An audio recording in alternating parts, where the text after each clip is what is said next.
As we've been reporting, numerous people at the Trump rally on Saturday saw a gunman on a rooftop in the moments just before the shooting began, and they tried to alert the officials. There he is right there. Right there, see him? He's laying down, see him? Yeah, he's laying down. Now you can hear Donald Trump speaking in the background and people calling to the police. The 20-year-old shooter who was killed at the scene was a member of a gun club in Pittsburgh. It has various shooting ranges, including a 180-meter rifle range, which is approximately the distance between the rooftop and where former President Trump was speaking that day. So for more on this, let's turn to Jeff James, who is in Pittsburgh, Pennsylvania. He's a retired U.S. Secret Service agent, and he's currently the chief of police at Robert Morris University. Thank you so much for making time for us today, sir. Thank you, Natasha. Let's begin with an outdoor location or facility where that rally was taking place. Just walk me through the logistics. How exactly do you all create a security perimeter?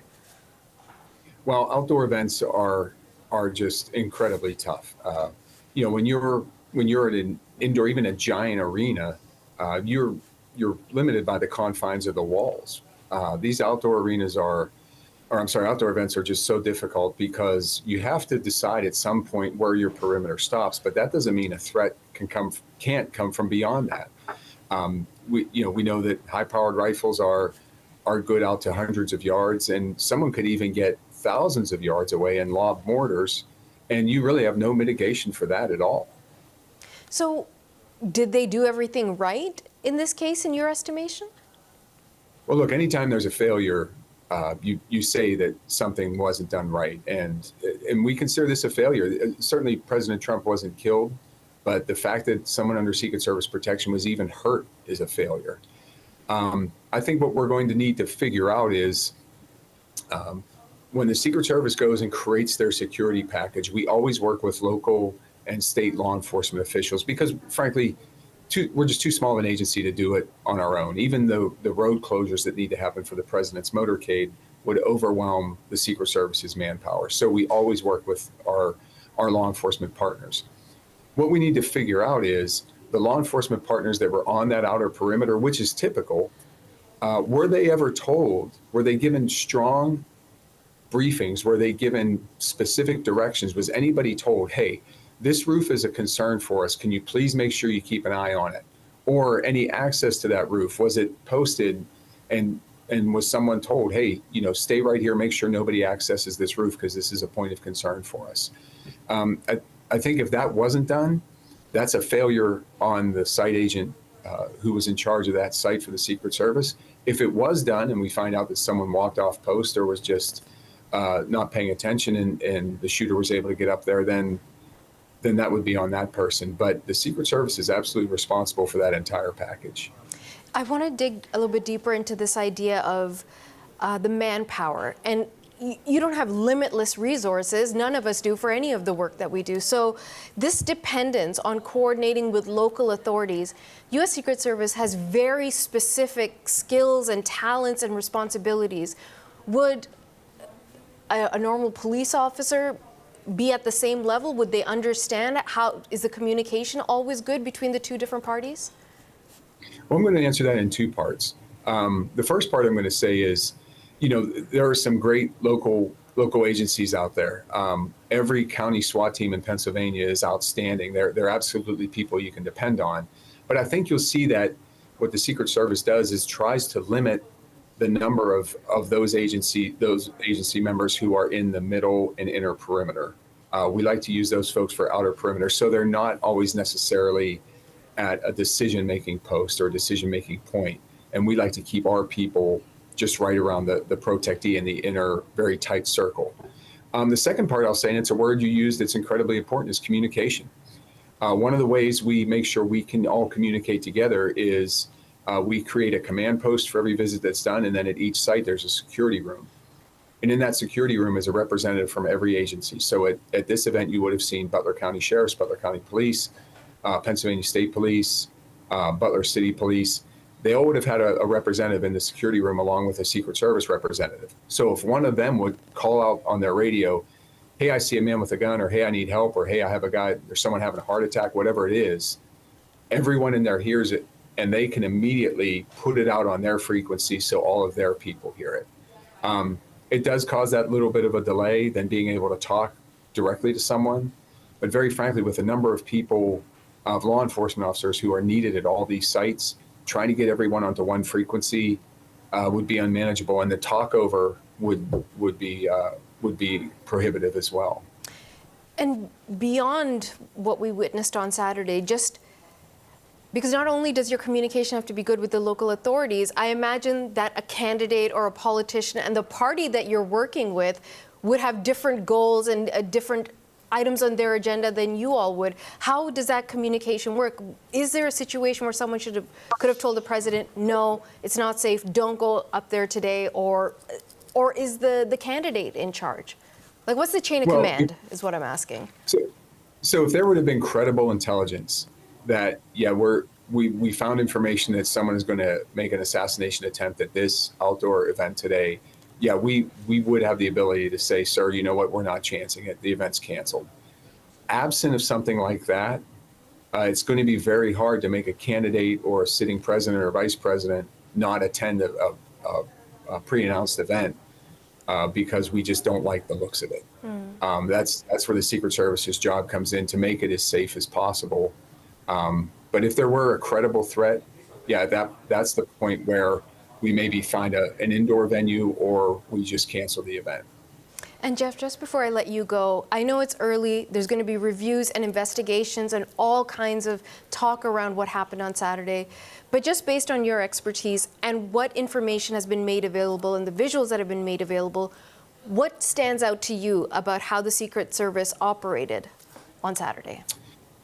Well, I'll give you two things. One is the men and women who were right around former President Trump absolutely acted appropriately. They got around him quickly. They realized he was ambulatory. They got him to his feet quickly. They put that wall of flesh and body armor around him. The one thing I would have liked to have seen them do differently is get him off the stage quicker. Not necessarily worried. I know he wanted his shoes, but this is a time for us to move, because if that first volley of shots was a distraction, and now we have 4 other gunmen who are now shooting at the stage, that he was exposed. So that's one criticism I have is getting him off the stage quicker once you realize he can get to his feet. The other thing I'd like to point out is, I know there's been a lot of scrutiny and a lot of focus put on the sniper team that the Secret Service had. That map that everyone's putting out that shows where the shooter was, where former President Trump was, and where the sniper teams were, is a very small part of that. The Secret Service snipers train out to 1,000 yards. And if you would look at that same map on Google Earth and draw a 1,000-yard line, you'll see that that line encompasses businesses, highways, another farm, even car dealerships.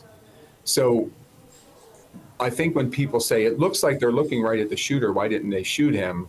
There's a possibility that they were looking at something that was 400 yards past him, even though he was very close. So when people were pointing and saying, hey, there's a guy over there with a gun, they may have been looking right over him and looking, in their expertise for somewhere that a sniper could be hiding. Because I think you see when the shooter sends his first shot off and gives his position away, you kind of see the sniper come away from his gun and then see him and re-engage. So I think that's what happened. They have so much ground to cover that putting up this little map and saying they should have been able to see that is almost unfair.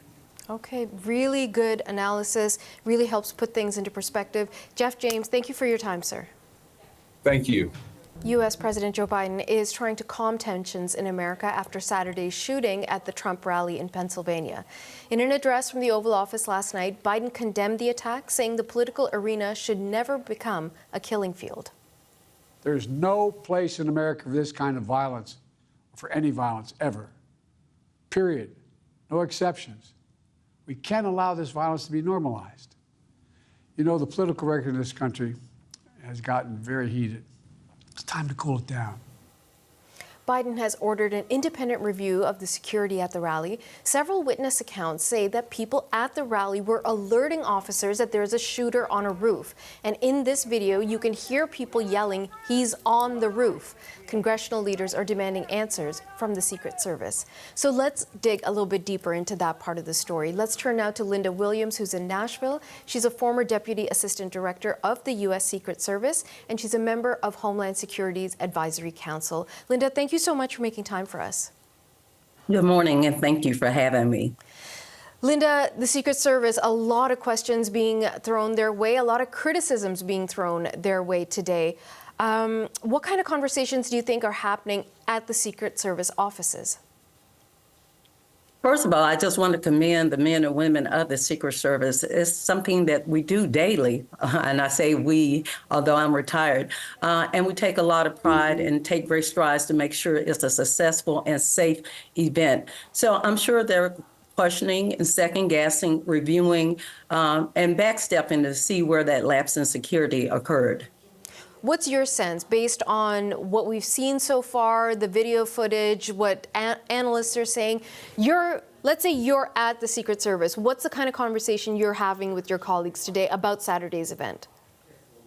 Well, if I were still there, we would go back over from, our first day of planning. I would look at the security plan. There has to be a security protocol and a 360-degree perimeter around that event and that protectee. And so I will go back through each steps and see where that lapse occurred.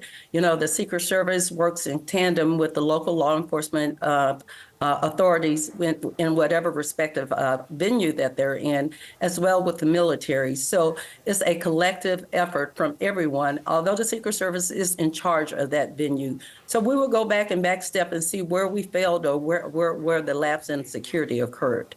Talk to me about the training for those agents.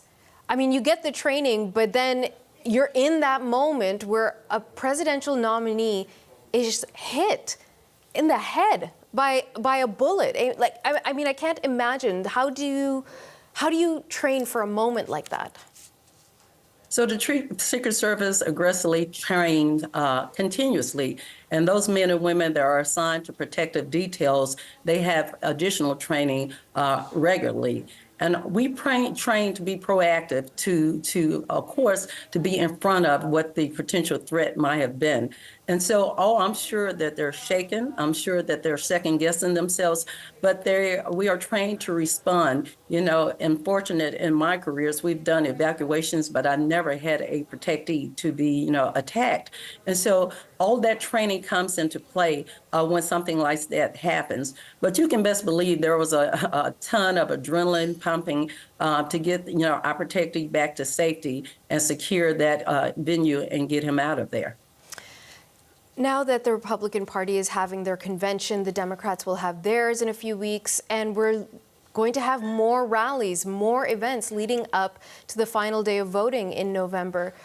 There is a conversation about increased security required at these events. Would what happened on Saturday force a rethink in any way in terms of heightening security or changing the way the protocols for the Secret Service? The Secret Service has a standard protocol, and of course, different venues and different protectees have, and more assets provided. I can assure you at the RNC and the DNC, there will be an unimaginable assets in place. We realize that, just for the magnitude of each event, what it entails. And so it would be more challenging.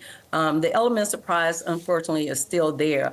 But the men and women of the Secret Service, we check twice, and unfortunately, things happen. One event is one too many. I use the analogies that planes fly every day, but you only hear about that one crash, and that one crash is a tragedy. And the same thing that happened on Saturday for the many movements that the Secret Service, execute daily, and there's no attack or it's uneventful. That's a good day because no one in Secret Service wants that to happen on their watch. So we're checking twice, lessons learned.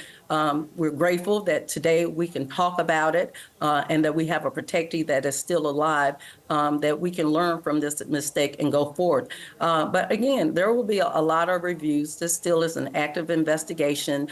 Every entity of that advanced team will be reviewed and checked and see that everything was aligned accordingly.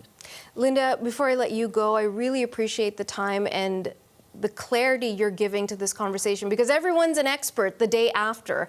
You know, oh, they should have done this and they should have done that. What is the one thing that us lay people need to understand about what you all do in the Secret Service that we generally just don't get? The Secret Service, as I say, are an elite and trained, well-esteemed organization. I'm proud to have been a 30-year veteran of the Secret Service. But we are human beings, and where there's human frailty. But at our expense, when we fail, you know, there's a tragedy, and that's what has occurred. So we kick ourselves, we learn from it, and we become more proficient. And from everything that has happened, we're more proactive instead of, thinking about it afterwards, but to see how we can prevent this from going forth or reoccurring. So lessons learned, and the Secret Service is growing and training daily, and especially in times like this and with all the intel and terrorist threats and attacks that we have in our country today. Lynda Williams, thank you very much for your time and for your insights. Thank you for having me.